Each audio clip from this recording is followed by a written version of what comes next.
part of this meeting or the meeting in whole for any reason, it'll be available and you can distribute it via a link. So, all right. Well, we're gonna kick things off. So we're gonna get started. So thank you everyone for joining us for this month's Active Claremont meeting. And have a couple of announcements.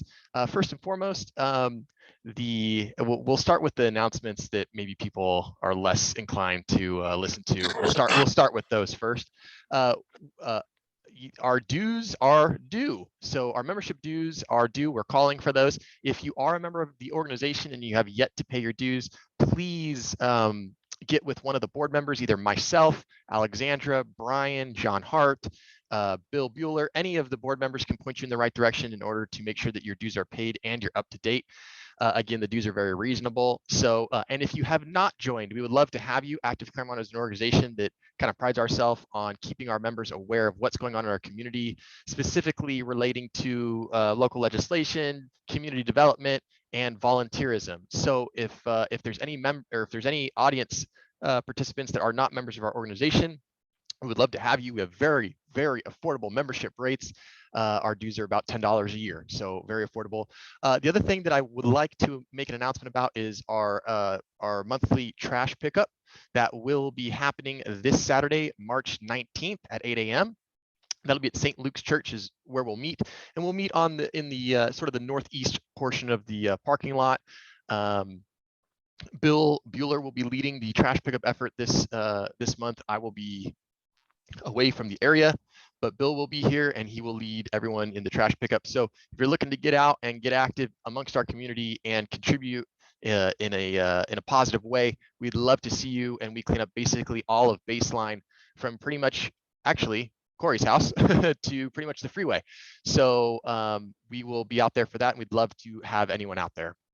Okay, so that brings us to our presentation for tonight. So tonight we are joined by our mayor and council member, Jed Leano, and we're really excited to have him. Of course, we always try to bring speakers and presenters that have something to offer to our membership, to the community, and kind of help people just sort of be aware of what's going on in our city.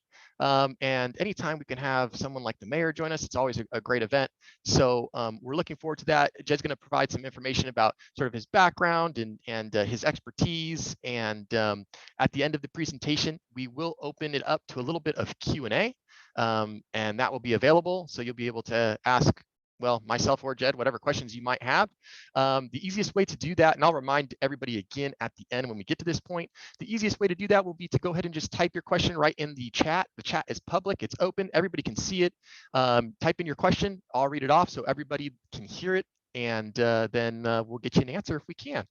So without any further ado, Mayor Leano, you can go ahead, you can share your screen if you'd like, and you can get started. All right. Thank you, Joe. And thank you to everybody from Active Claremont. It's really great to be here with all of you. I am not going to make this a long, boring, nonstop talking presentation. I would like this to be interactive, but I would like to just spend some time here with you. First, just introducing myself, telling you who I am, and when I got an email from Alexandra asking, would you like to come and speak to Active Claremont? She asked this really interesting question. She said, I'd like you to come and tell us who you are, tell us about your background, and also tell us about your vision for Claremont and what is your vision for your time as mayor. And I'd like to kick off with that right away because we have a system like many other cities in Claremont where we don't elect our mayor. Our mayor changes every year from among the members of the council.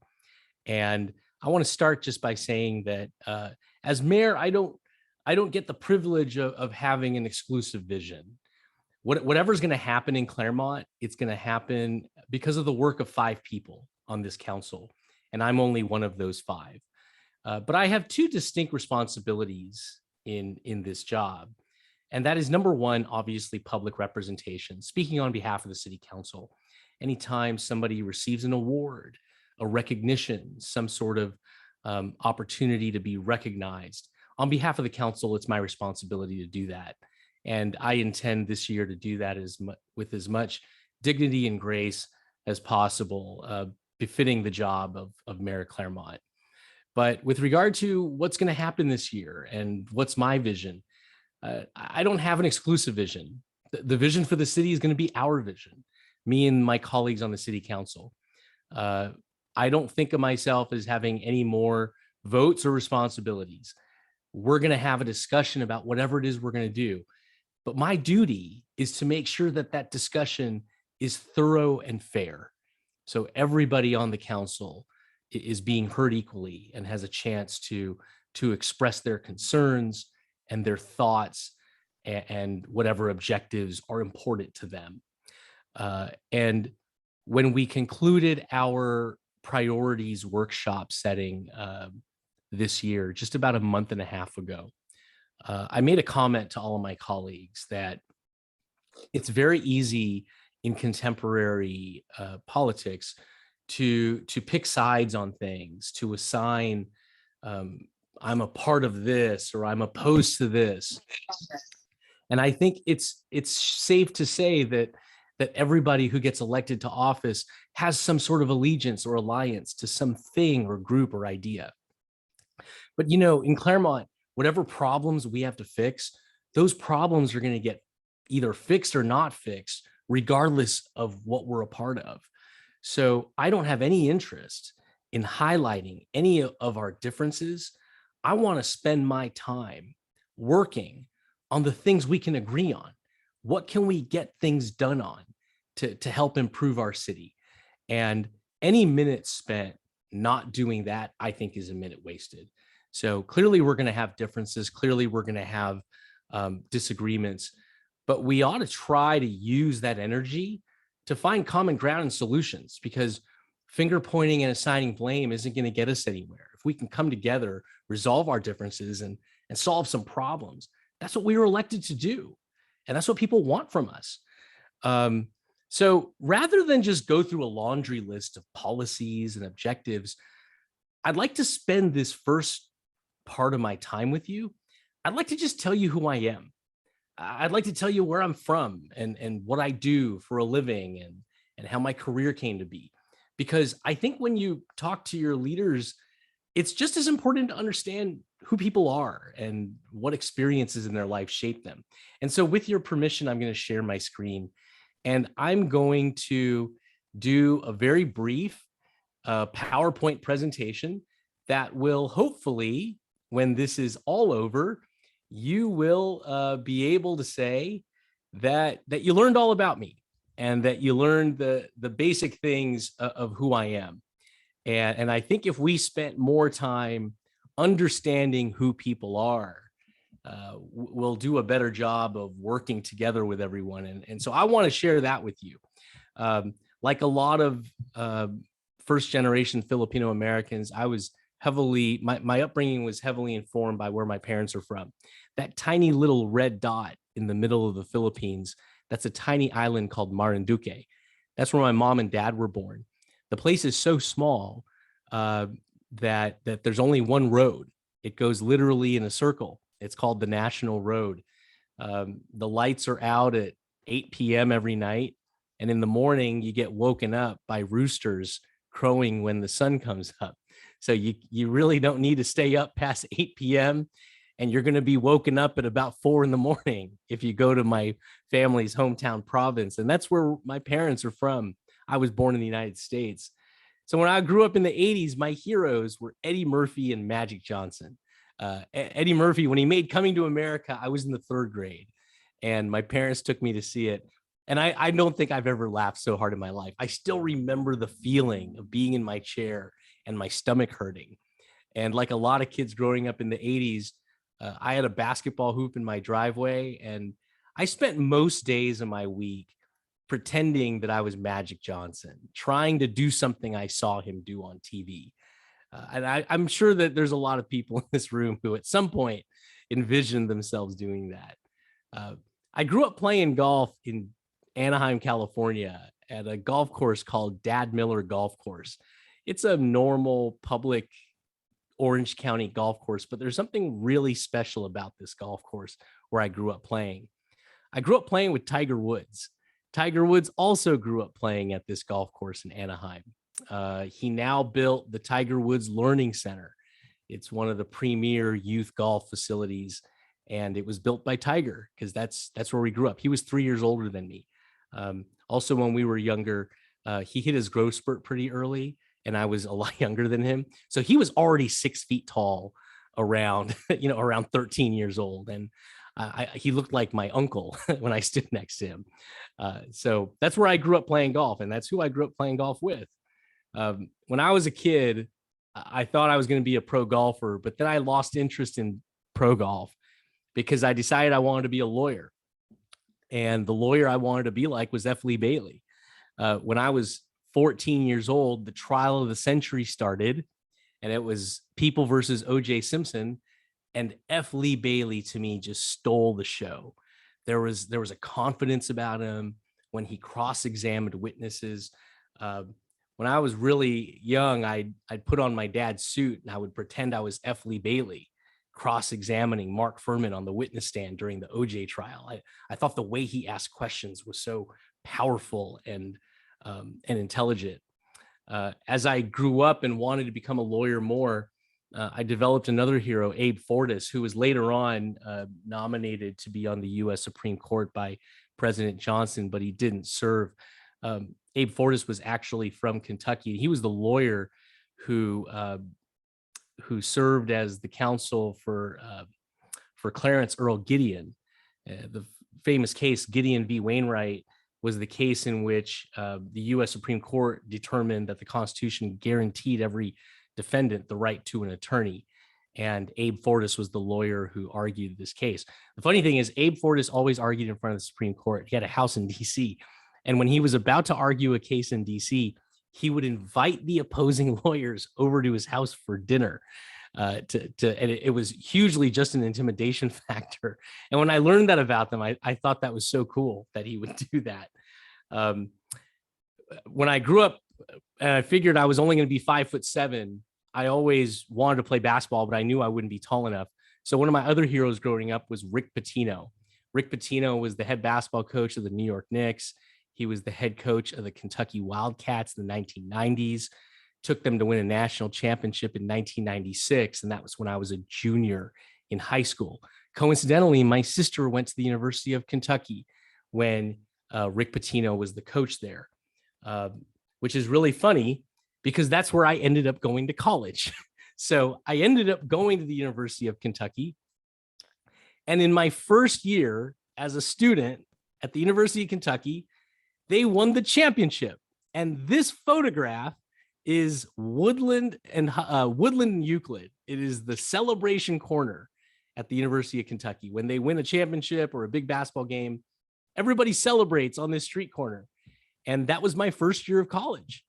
And so just to let you know, when you go to a blue blood basketball school like UCLA or Duke or North Carolina or Kentucky, college basketball games are twice a week.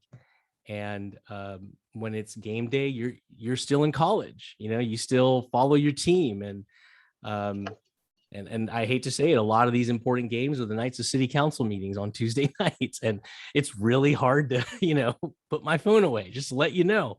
So, but this was 1998, my first year. And right now we're in March. Right now it is March Madness. Tomorrow night, the NCAA tournament begins. As you know, March Madness, 64 teams competing to win the championship. In the next 4 days, starting tomorrow, there are going to be 132 basketball games. I think the amount of productivity in the U.S. economy is now in the billions that is lost over this tournament.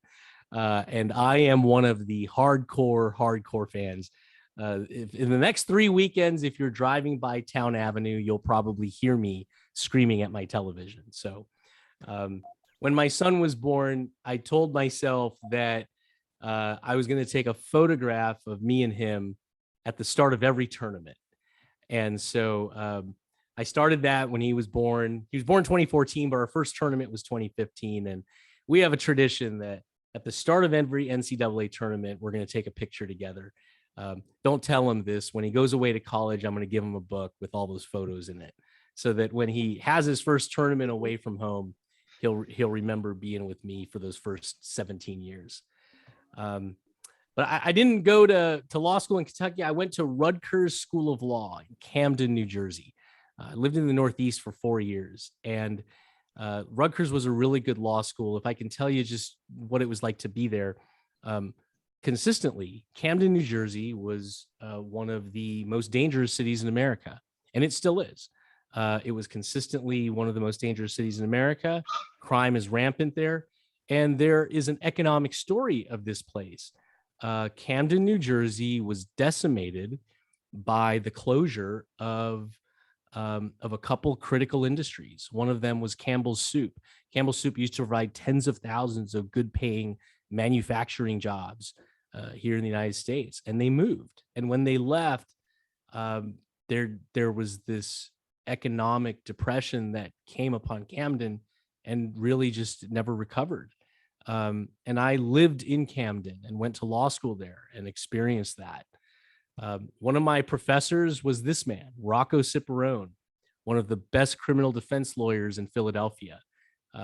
He taught me a class on criminal law, and at the end of the semester, one of my dreams came true. He said to me, "Jed, do you want to work for me?" So I worked for him for about a year, and he taught me a lot of what I know about being a lawyer. You have to be really smart. You have to be tough as nails, but above all, you have to be really well prepared. Rocco was always really well prepared, and that's what I learned from him. When I was in New Jersey, I would go to New York a lot, and I developed a love for stand-up comedy. So this is the famous Comedy Cellar. When me and my wife have some time to get away and we can get a babysitter, a lot of times we'll go see some stand-up comedy. And so, unfortunately, some of those comedians aren't always using PG language, but sometimes it's good to laugh a little. I always believe that one of the greatest entertainers in American history is Don Rickles. And I made it one of my goals in life that no matter what, I would make sure his legacy lived on. The ability to ridicule people you love and to make it funny. And in the end, it's just all a joke. There's something so special about the way he delivered that. Some people called it insult humor. I think it was so much more. I think it was just a deep-seated, intelligent ribbing of people, and the way that he just exposed people's insecurities. I think it was really funny. So I'm a fan of really old movies, and this is Orson Welles, one of my favorite old filmmakers. This is him in The Third Man, a classic film that was shot in Vienna when Vienna was still functionally destroyed from the war. And so we named our son Wells Francis Leano. I named him after Orson Welles and Frank Sinatra. And I really do believe that there was a golden age of Hollywood, a golden age of entertainment. And maybe I'm just nostalgic. I don't think that there's anything now that is as good at entertainment as what we had before. So we named our son after just some old nostalgia pieces. Before I came to Claremont, I lived in Pasadena, and I was a president of the Junior Chamber of Commerce, also called the Pasadena JCs. And this is the day that I was sworn in as president of the JCs. And the JCs was probably one of the most important formative times of my life, because I learned how to lead people. And that was 4 years immediately before I moved to Claremont. I met my wife in the JCs. My wife was the treasurer when I was the president. And that was in 2009. And then 3 years later, here we are getting married. So we got married in Paris. And so this was right after our ceremony. I was trying to hitch a ride somewhere, and someone took a photo of us. Because of my time with the JCs, the Pasadena chapter had a sister relationship with the chapter in Kasakabe, Japan. And I developed a very close relationship with the members of the Junior Chamber in Japan, so much so that I attended their weddings and they attended mine, and we still visit one another, even though we're married with children now. And these are the friends that I play golf with. I'm not aspiring to be a pro golfer anymore, but these when I have a free moment, which is not often these days, it's usually spent with these guys doing the thing that I love, which is playing golf and having a good time. So I guess which brings me to now. By the time we got to Claremont, 2018, this was election night when we first won. This was at the former location of Sanctuary Coffee, and the year after that, in 2019, I was selected by the LA County Democratic Party as the Democrat of the Year for the 41st Assembly District. And that same year, I made a trip down to Mexico with my friend Dave Roger, who used to be the chair of community services, director of community services here in Claremont. And we found a border house, and we thought that we could do something to improve it. So we developed a fundraising effort to build some bunk beds and make improvements at the house. I think the thing that I'm most proud of in my time on council in 3 years has been the approving of an affordable housing development on Baseline Road. It's our first affordable housing in over a decade. Brings together a lot of stakeholders: state of California, county of LA, San Gabriel Valley Regional Housing Trust, Tri-City Mental Health. Just a real collaborative effort. Really proud to have so many different stakeholders participating. I'm currently the chair of the San Gabriel Valley Regional Housing Trust, which was created by Senator Susan Rubio. This is us speaking in Monterey Park when Senator Rubio announced an earmark of $20 million for the trust. We finance affordable housing developments throughout the San Gabriel Valley. One of the things that we're financing, not just permanent supportive housing, the first ever tiny homes homeless shelter in the San Gabriel Valley, which is located in Baldwin Park. Just this year, I became the chair of the Tri-City Mental Health Governing Board. I'm really excited about that. Tri-City's at a really critical crossroads right now. Obviously, mental health, that was an issue before COVID, but COVID has certainly made it an even greater challenge. Isolation, loneliness, depression, anxiety, all of those things have been ramped up. So, and then of course, Tri-City Mental Health is really on the front lines with us in dealing with homelessness. And so I think that trying to lead this agency is going to be really important for the years coming ahead. But despite all those things that I do, the most important thing in my life is being a dad to my son, who's now a second grader at Condit. So last year, my son started playing golf tournaments, and this is a photo of us in August. When he won his golf tournament, I said, "Son, let's take a picture. Who do you want to dedicate your victory to?" And honestly, he'd won so many golf tournaments last year, he couldn't think of anything. So he said, "Let's dedicate it to your bald head." So he pointed at my head in that photograph, and that's him holding up a first place medal, pointing at my bald head. So there you go. And if I could just come back to the job again of being mayor, you know, I got Alexandra's email, excuse me, and asking me, you know, tell me what you think about the job. Tell me what you think about being mayor. And I could have answered, you know, I could have thought to myself any number of different ways to discuss the job, but I'll just simply close with this. The windstorm that happened on January 22nd, I think that job showed me the hardest parts about it and then the best parts about it, but also the most difficult and most rewarding things about being in public service. Because on the morning of the 23rd, we were supposed to have a community workshop, a community priorities workshop, and we just canceled it. You know, thousands of people without power. The city was destroyed. We canceled it. So I just drove around, just trying to see who needed help. I mean, the phones weren't working for a lot of people. Internet was out, power was out. So the only way to really connect with anybody was just drive around and see who you could talk to. And I went to Briarcroft Road. And that morning I stood in front of people's driveways and I watched them weep because their houses were literally split in half. I mean, their houses were destroyed by these gigantic trees. I talked to a family who there was a tree that just squashed one of their cars. And not 5 minutes before that had happened, one of their family members drove up into the driveway with that car. And then they went inside the house, and a few minutes later, that tree fell on that car. That person luckily avoided a certain death. And in that moment, there wasn't really anything that I could do to fix the problem. I think that all I could do was just be there for people, was just tell them that I understand what you're going through, and I'm listening, and I'm going to do the best I can to try and make this better.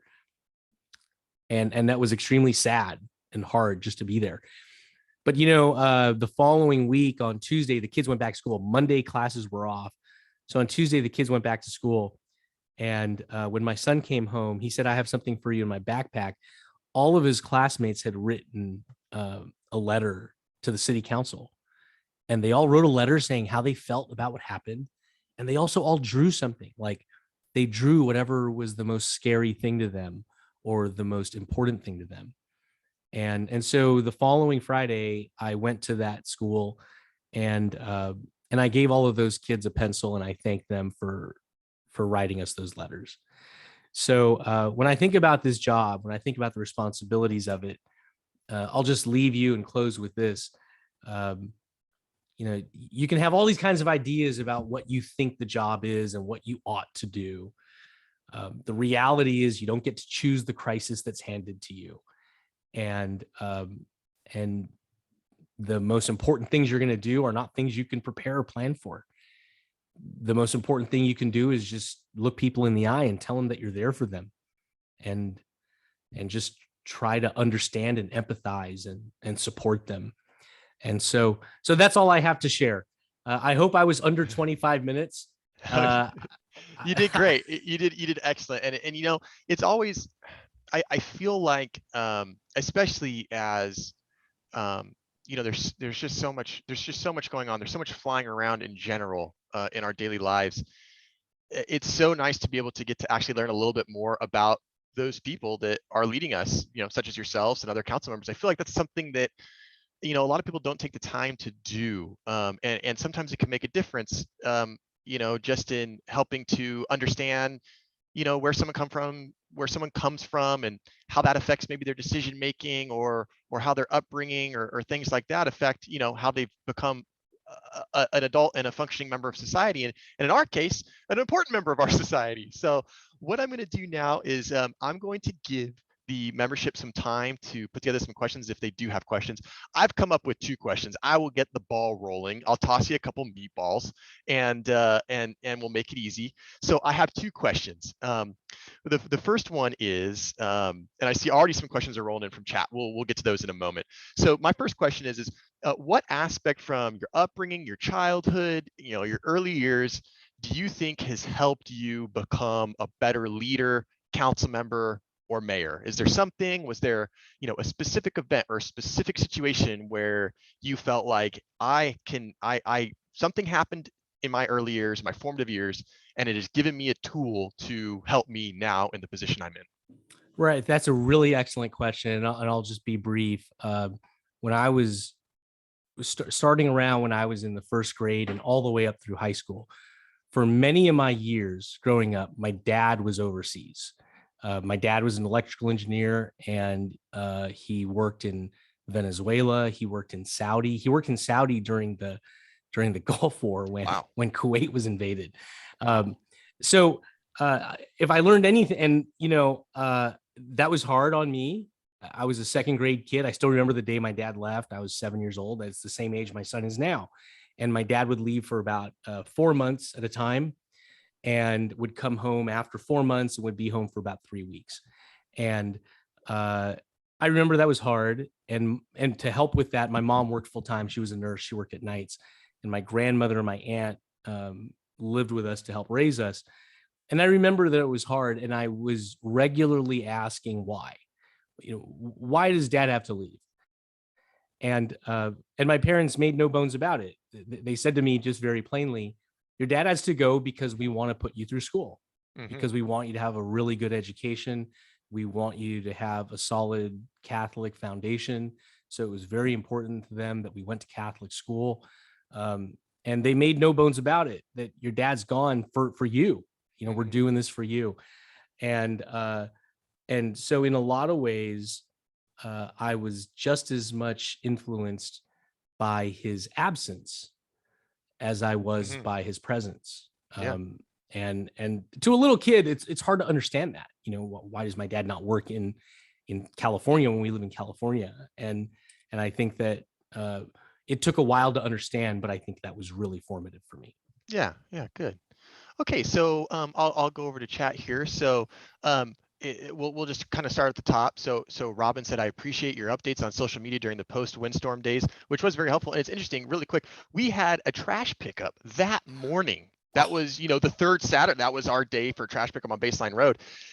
Two interesting things. Number one, no trash anywhere. It was the weirdest thing. It's just no trash. Number two, it was really interesting to be able to kind of get out and about, kind of like you said, where we just walked baseline and we didn't have a whole, at least I didn't have a real true understanding. I have 5 oak trees on my property and we were just blessed enough to have one very tiny branch fall in the middle of our backyard. Right. So when we got up to when I got to the baseline, started looking around, I was just like, oh my gosh, this is a whole different thing. So that was quite the experience. So we do appreciate that. Let's see here. Jackie McHenry, and I think you kind of touched on this in the very early. So if you could just recap quickly for the people that maybe didn't make it regarding your vision of Claremont and the future of Claremont. So what briefly is your vision for the future of Claremont? Yeah. So I think in order to answer that, I think you have to say what you think the job of being on city council is. There's a lot of things you got to do when you're on the city council, but I think you have one immediate basic responsibility. And that is your job is to protect the health and safety of the residents in Claremont. You got to do that first. And the other stuff you hope you get to. But if you're not doing that, you're not doing your job. Mm-hmm. Protect the health and safety of the residents of Claremont. And I think that we have a police department that does an excellent job on the safety front. But I also think that we have to take a look at what's going on. I don't know how it happened, but the data are clear. Traffic collisions are up. Unsafe driving is up. Even though in 2020, there were in fact less vehicle miles traveled because actually less car trips, collisions are up. Yeah. And if you ask me, what do I think is the biggest threat to the health or safety of the residents of Claremont? It's traffic. Mm-hmm. It's just traffic. And how do we address that? So I think that there are a lot of reasons that we could investigate and study why, but at its core, there's a very substantial and solid body of evidence that driving conditions and road conditions are functions of engineering conditions. So cars drive as fast and drive in the manner that they're going to drive based on the road that is engineered in front of them. And if we're going to protect the health and safety of the residents of Claremont, we have to look at the engineering of our streets. I believe that. And it's not just, speed limits. There's so much more to it. I think that there is the way that we engineer the curves and the turns, like the turn lanes. Where do people turn? Because the turning is the time when you have to look in multiple directions. And so I think that in terms of vision immediately, I think to me, protecting the health and safety of residents of Claremont, I think that's priority one. That's number one. And I'm really excited about some of the work that we're doing. I know that we're going to get started this summer on Town Avenue. And that was approved at the beginning of the time that I was on the city council. And then I think that, city engineering department just went to Traffic and Transportation Commission, talking about Mountain Avenue, both up by Scripps and also down by Harrison, because we have an elementary and we have a junior high school. We have 2 elementaries and a junior high all on this one street. Yeah. And so I really like the plans that they presented to the Traffic and Transportation Commission. Look forward to us implementing those ASAP. when our capital improvement budget gives us the opportunity to do that. But beyond that, I also see us beyond the immediate question of the health and safety of protecting health and safety of the residents. I also see that that we have some immediate things we got to fix, but also some long-term things we got to fix.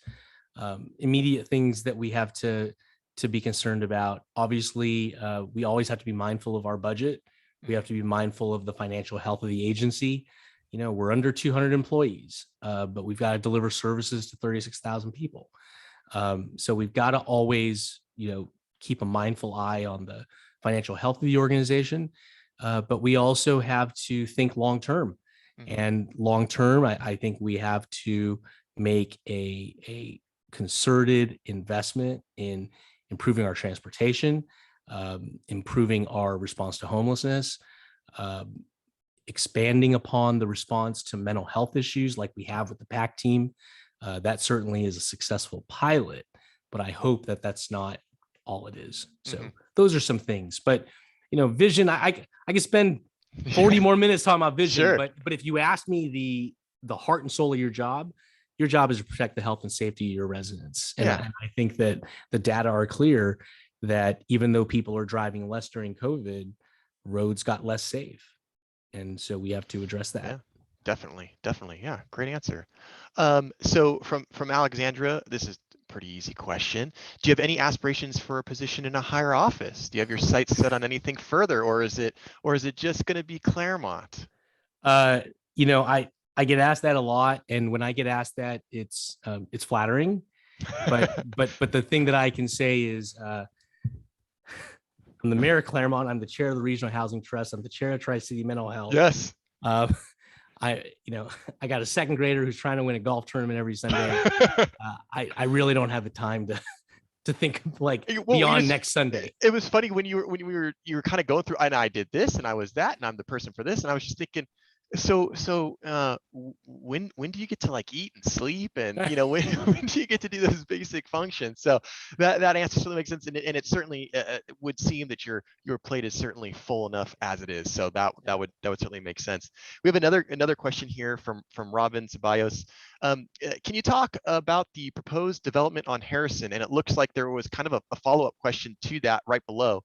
And someone kind of echoed, kind of same question. And is there any plan for the community at large to be informed about what is planned by Pilgrim Place and Jamboree Housing Corp, which I think is relation to the Harrison development?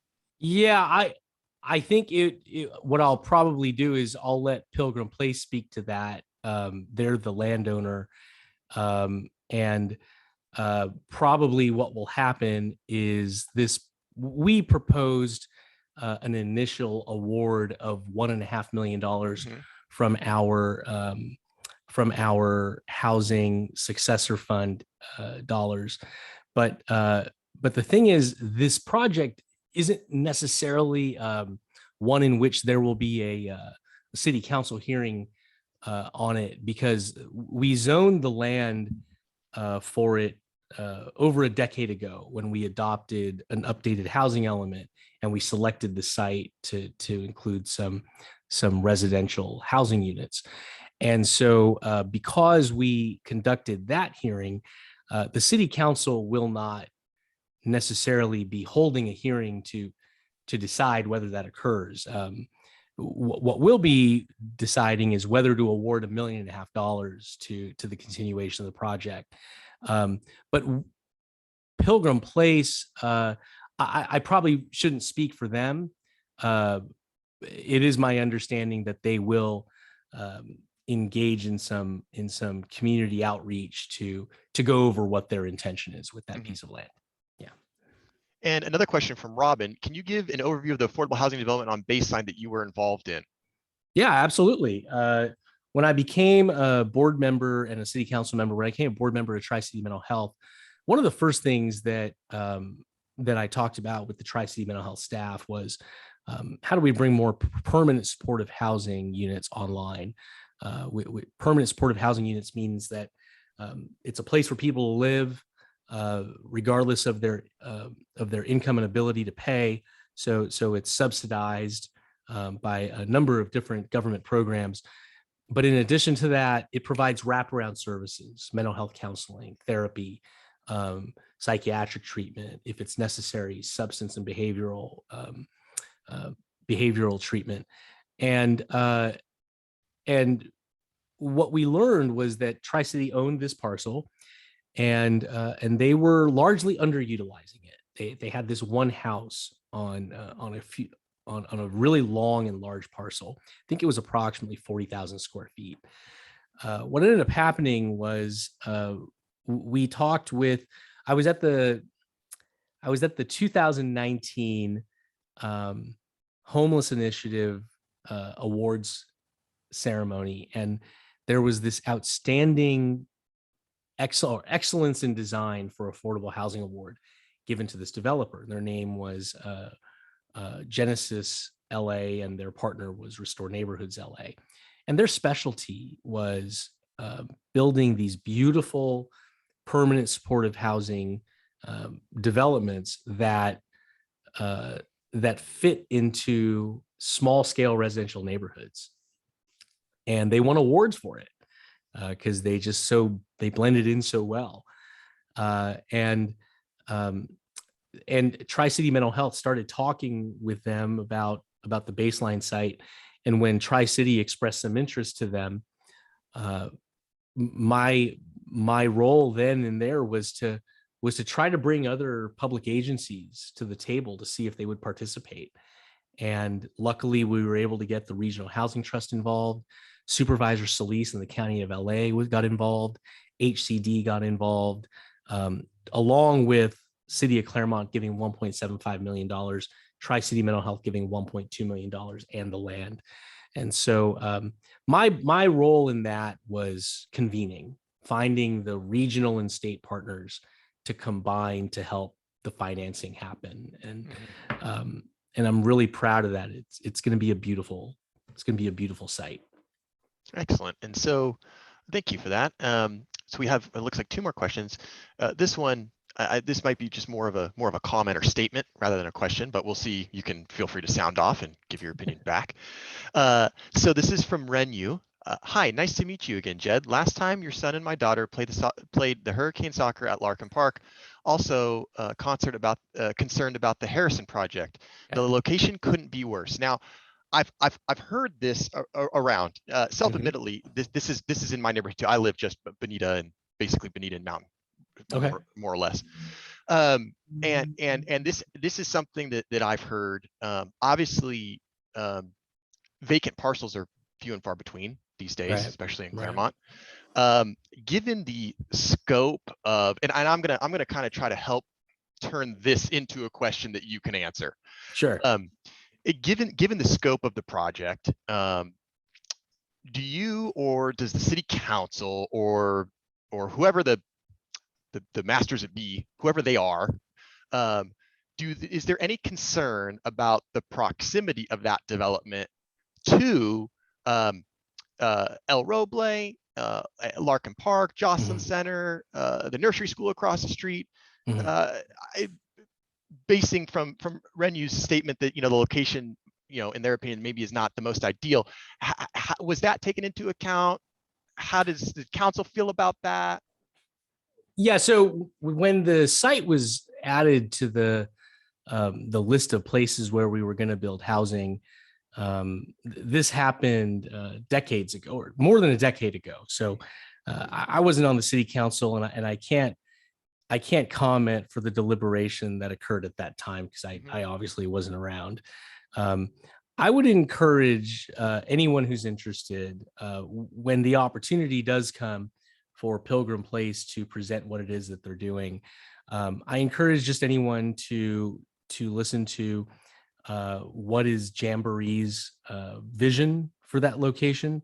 I think it would be very helpful to hear and learn about what type of services that they will be providing there, what type of wraparound supports will be given to the people that reside there, and this will be an ongoing, just now starting conversation. Pilgrim Place obviously will be trying to share that information as best they can, but I'll leave it to them to do that. But I would encourage just anyone who has concerns about what will be there and what type of housing and what is the target population. I encourage people to learn from Jamboree the types of services that they'll be providing. Yeah, that could be very helpful. Yeah. And you know what, you make a good point, and perhaps that's something that is kind of just kind of an idea light bulb. When you say, oh, we'll see what Pilgrim Place and Jamboree have to say. Maybe that's one of those things where maybe we can have a representative from Pilgrim Place on a meeting like this, maybe a representative from Jamboree on, and then maybe a representative from the city, and then we can kind of get some more information out to people that maybe want to learn a little bit more about a project like that. I mean, it's very clear we need housing. There's no debate about that. We certainly need affordable housing. That's I don't know how you get around that. We have a housing crisis, and I think anybody that is not living under a rock. I mean, yes, that's my career. I'm a real estate agent by trade, but anybody that has flipped on the TV, turned a page in a newspaper or a magazine, or has a mortgage that is affected by an interest rate, they're kind of going to be aware of what's going on. So I think that's definitely a poignant thing that could be a good idea. Jed, thank you for sparking that. Joe, that's a great idea to have all the parties on one place so that they can share the information. That's an excellent idea, and I'll be sure to share that. Thank you. Yeah, excellent. That'd be good. We'll reconvene on that. Maybe we'll talk on the side about that.Maybe we can make that happen. Yes. A couple more questions. How does the crime at the I-10 freeway affect the health and safety of residents? I know that this is a question from Sue Keith. This is obviously the kind of Indian Hill and the 10 has been a sort of a mixy spot, should we say? And I know that does take a lot of resources. In fact, the other day, my wife was driving through there and she said, oh, I was at the Indian Hill 10 and there's like 3 cop cars in the street and the lights are all messed up and things are backed up. So regarding the I-10 freeway, how do you think that affects the health and safety of residents in our town? There's no question that some of the activities that have been identified by our force, our local law enforcement, but also our code enforcement, have a detrimental effect. And to everybody who has been helping put a spotlight and continue to raise awareness, I thank you for that. That is obviously a critical issue that we need to address. And when it was raised at our city council priorities workshop, my colleague Sal Medina brought it up and said that and he put it in a way that I thought really perfectly encapsulated it. He said, I want you to close your eyes and for one moment imagine that this is happening on Foothill. Yes. Or close your eyes and imagining that this is happening in the Village. Yeah. And when he put it that way, I think that all of us understood exactly what he was urging us to do, which is to treat it as if it's next door to you, treat it as if it's down the street from you. And so I think that there's no question it's going, in order to address this, there's obviously there is right now an ongoing collaborative between our own local law enforcement along with Pomona and regional agencies like sheriffs. That is an ongoing collaborative effort, and I have full faith in our own department to help nurture that collaboration to try and find solutions. But frankly, there's also code enforcement problems, not just the actual commission of crimes, but there's actual just code violations, like removal of trees that shouldn't be removed, the failure to honor basic to honor basic upkeep. There's a lot of that too. And I had a conversation with one of our directors as recently as Friday, who was at one of the properties and was enumerating for me a number of issues. And so I think that resolution of this is obviously going to require a concerted law enforcement effort in which we continue to collaborate with neighboring agencies, regional agencies, but there's also not just a law enforcement component. There's also a code enforcement component, because not all of this is just straight penal code misdemeanors. A lot of this is municipal code issues that need to be corrected, and so I think who asked that. I really appreciate you raising that. Thank you very much for that. And kind of as a leapfrog, and I know again, it's so funny. I feel like we could probably keep this going another 2 or 3 hours if we wanted to. We're not going to do that. But just kind of as a leapfrog, and if there is a condensed answer to this question, that would be much appreciated.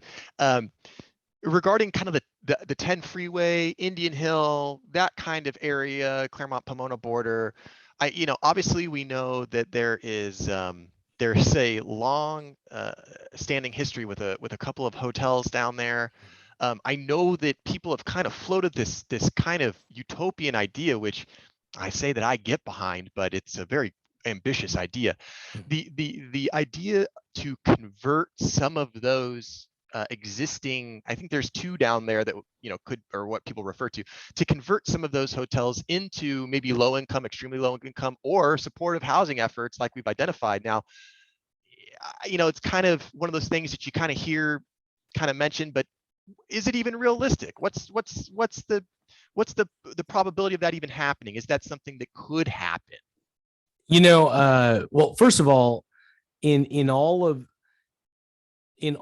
the instances, I think you're referring to the state programs Project Home Key and Room Key. Room Key was the interim housing when occupancies because of COVID at hotels and motels was extremely low. So the state was offering to purchase and subsidize these hotels and motels to provide interim shelter for the unhoused. And then that later on got parlayed into Project Home Key, which is to turn them into permanent supportive housing. And in all of the instances in which permanent supportive housing came online, it ended up, well, in order for kind of that step to happen, you have to have obviously a willing seller. And so, the first question you asked is it even, is it even possible? And my first immediate reaction is I can't answer that. Only the owners of those properties can answer that. And whether or not there is any substantial investigation into that, I certainly have not had a conversation with any of those owners about that. But certainly, I think that when you have distressed properties that are repeated sites of ongoing misdemeanors, ongoing felonies, ongoing code violations, at its core, the issue is compliance from ownership. And so again, in order to explore that other opportunity, the kind of the first step you'd have to take is you'd have to have those owners at the table. Right. And I just can't speak for them. Sure. And again, that was, this is one of these, I feel like it's kind of a pie in the sky type of, ideas where it's one of those things where you think about, wow, that is kind of, that could be a great use for that, but that's a very, extremely multifaceted adventure that, like, as you identified, would require participation from a lot of parties and a lot of agreement. So a couple more questions. Getting towards the end here, so if you do have any questions, please do go ahead and get them into the chat. Jackie's got a question, and actually I think I can answer this one. Mayor, if you need to correct me, please do. Is Pilgrim Place the developer or Jamboree? I believe that's in the regards to the Harrison development. And if I have this correct, Jamboree is the developer developing the project, but Pilgrim Place is the one providing the parcel, I believe, at a donation. I couldn't tell you the terms of their agreement. Pilgrim Place is the landowner, right, and Jamboree's the developer. Right. Okay, so that clears that up. So hopefully I answered the question. Another one here. This is from Susan and Mike Bernasso. Greetings, Jed. First, thank you for your love, care, and dedication to our city. Question: is there any possibility that there is a place in Claremont with the parking necessary for 185 employees and up to 350 guests in order to keep the candlelight pavilion here. And when the study from the city took place to see if there was sufficient parking, did the staff come out on the weekends to see how challenging the parking situation is? I and many others feel that this closing of CPDT is a great loss to our city. Once again, in closing, I want to thank you for all your time and effort. And again, kind of a follow-up, I'm sad that Candlelight is closing. It's a big loss to our community. I'm sad to hear about that too. So regarding kind of the parking and the questions of that, what's your thought on that? Yeah, so I want to just begin by just first thanking the Bollingers for creating just such a beautiful experience. And if you ever have to wonder what was the impact of Candlelight Pavilion, just do a Public Records Act request on my emails, and you'll see that I get more emails about Candlelight than just about anything else, expressing real serious regret and sadness that they're closing their doors. And the regret and the sadness is obviously shared by all of us on the council. The actual capacity issue and the size issue, I'm not aware of anything that's available that's necessarily big enough to accommodate what was previously housed there. The manner in which the analyses were conducted, I'll very much have to just defer to the staff on that and on how they conducted the traffic and the parking studies for the development of that master plan. But it is certainly no small stretch to arrive at.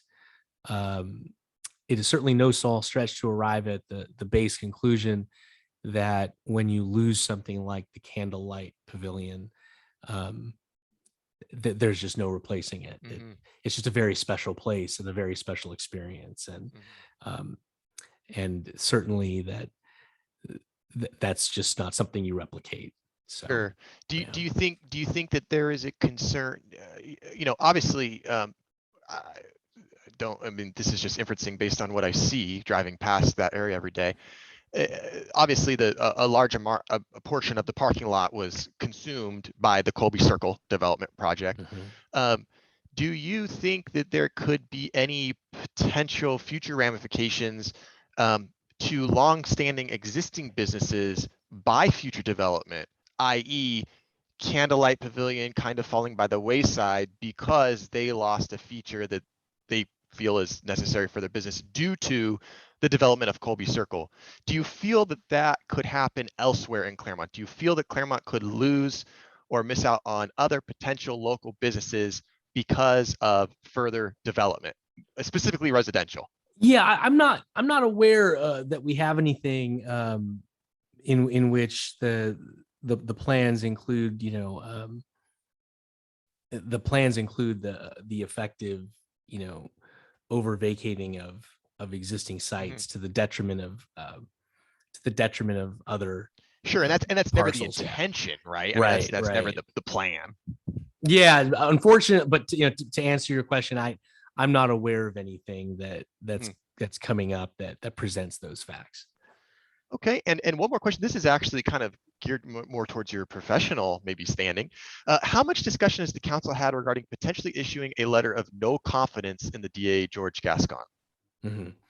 I don't know that we've discussed it. We have been getting some inquiries about it, and I've certainly taken meetings with people. And just to let anyone know, if anyone's interested to talk, my phone number is on the website. Like, anyone can call me. I'll meet you at City Hall. If you don't want to meet at City Hall, I'll meet out front. I'll meet anywhere you like. I meet anyone who asks me to meet. I'm not aware that we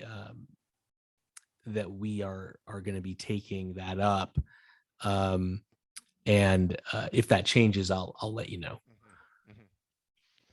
Well, that looks like the end of our questions. I'm going to do just a couple of closing announcements. Again, just as a reminder, everyone, your membership dues are due if those haven't been paid.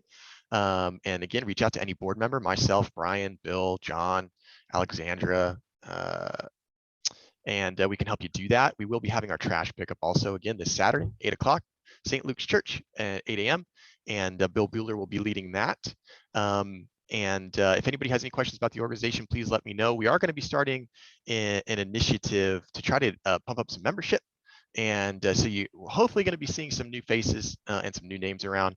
Oh, looks like Jackie's got one more question that just barely squeaked in at the end of the line here. What about the military equipment the police have? I don't know the answer to that. I'll have to find out, and I'll email you, Joe. Okay, I can pass that along. I know Jackie, right. so I can. Thank you. I can definitely do that. Appreciate that.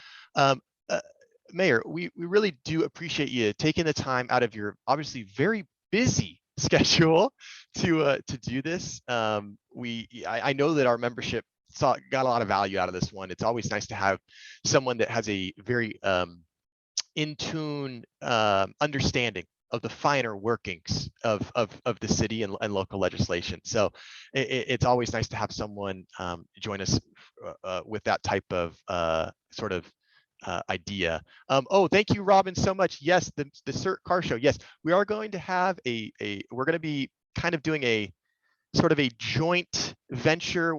Active Claremont is not an official sponsor. It's not a joint thing, but we did learn that CERT Claremont Emergency Response Team is going to be having a car show. The first annual car show will be happening at Claremont Toyota April 10th. I will have two vehicles there, so I'll be there all day. I'll have my Active Claremont shirt on. We're gonna have a table set up, and we're gonna be just kind of talking to some people, giving some information about our organization, what Active Claremont does. So we'll be out and about. If you see me, please say hello. I would love to talk to you about our organization. And I'd also love to talk to you about my two vehicles that I'll be showing as well at the car show. So again, that is April 10th. That's going to be from 9 o'clock to 2 o'clock. There's going to be all sorts of fun stuff, bunch of cars. It's going to be a great local community event. We would love to see as many of you as possible. It would really I know that CERT is a wonderful organization, and just like we saw with the windstorm, okay, not a city-ending disaster, but you never know what could happen. It's a wild world that we live in, and so the Claremont Emergency Response Team is a critical part. It's a volunteer organization. Those people are volunteers, and they're volunteering their time and energy to take care of our city in a time of crisis. So if you please can go out and show your support for the CERT Car Show, I'd really much appreciate that. Thank you, Robin, for bringing that up. And thank you, Susan Bernasso, for kind of spearheading the marketing in that. I think the only reason I heard about it is from your copious Facebook post, so I very much appreciate that. Oh, and it looks like we have one last question. I thought I was gonna let you off the hook, Jed, but Jeff chimed in. We got one more question for you. Regarding the Colby Circle Phase 1 development, the 30-unit building that is currently nearing completion. The community understands that the developer, Harry Wu, Claremont Star and Partners, has switched without notice. The affordable housing purchase within the building was scrapped, and now the site will become an apartment house.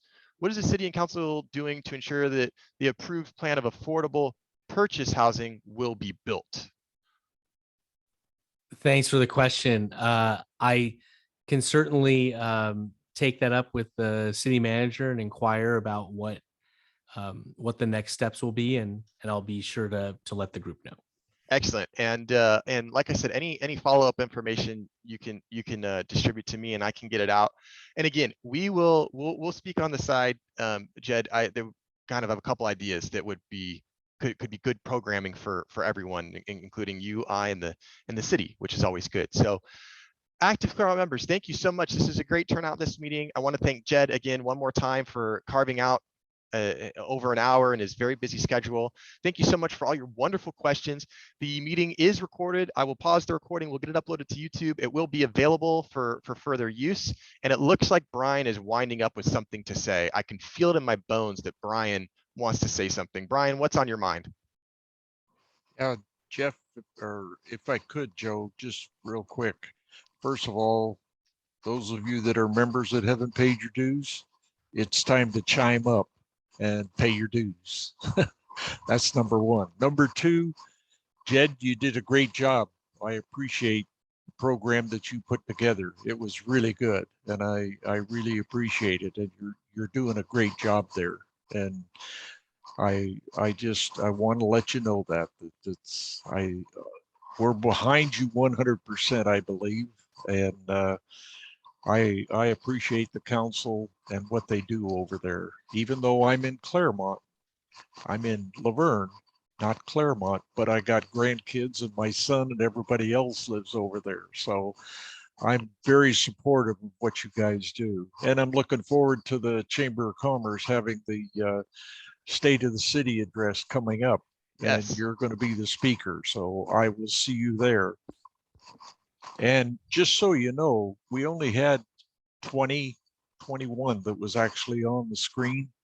And I think Joe made it a point that it's on YouTube, and we do get a lot of hits, and people like to chime in afterwards. This being a Wednesday, it makes it a little bit different on some of the members, but there are quite a few here. But we will have it online, and they will get to enjoy it too. So thanks again, Mayor. Thanks, Brian. Appreciate your kind words. And thank you, everyone, one more time. Really appreciate you guys coming out. We look forward to our next meeting. Alexandra, it's the end of a long day. Who's is Chief Fate the next? It is the Claremont Unified School District. Ah, yes, thank you. CUSD will be on. Stephen Lanusa. Mr. Lanusa. Yes, Stephen Lanusa will be on. So we'll have the CUSD will be on, and Stephen Lanusa will be on to talk to us about what's going on with the school board and some of the projects they're working on. So you have that to look forward to. Again, that will be next. That'll be next month. And again, that will be a special time. That will be actually on a Wednesday. So it'll be the third Wednesday, not the third Thursday. Again, that's a temporary change just because the school board meets on Thursday at 7 o'clock, which is the same time we meet. So I will blast emails out to everybody to remind everyone about that. So we have a couple events coming up. I'll keep everybody well up to date via email and the Facebook. Please check there if you ever need an update. If you have any questions about anything, you're always more than welcome to email board@activeclaremont.org, and one of our fine board members, including myself, will respond to you. And again, thank you so much for coming out and being a part of our Zoom meeting. I appreciate y'all being here, and we will see you in 1 month for the next one. And don't forget, this Saturday, 8 a.m., trash pickup. We hope to see y'all there. Thanks a lot, everyone. Have a good evening. Thank you. Have a nice night, everyone.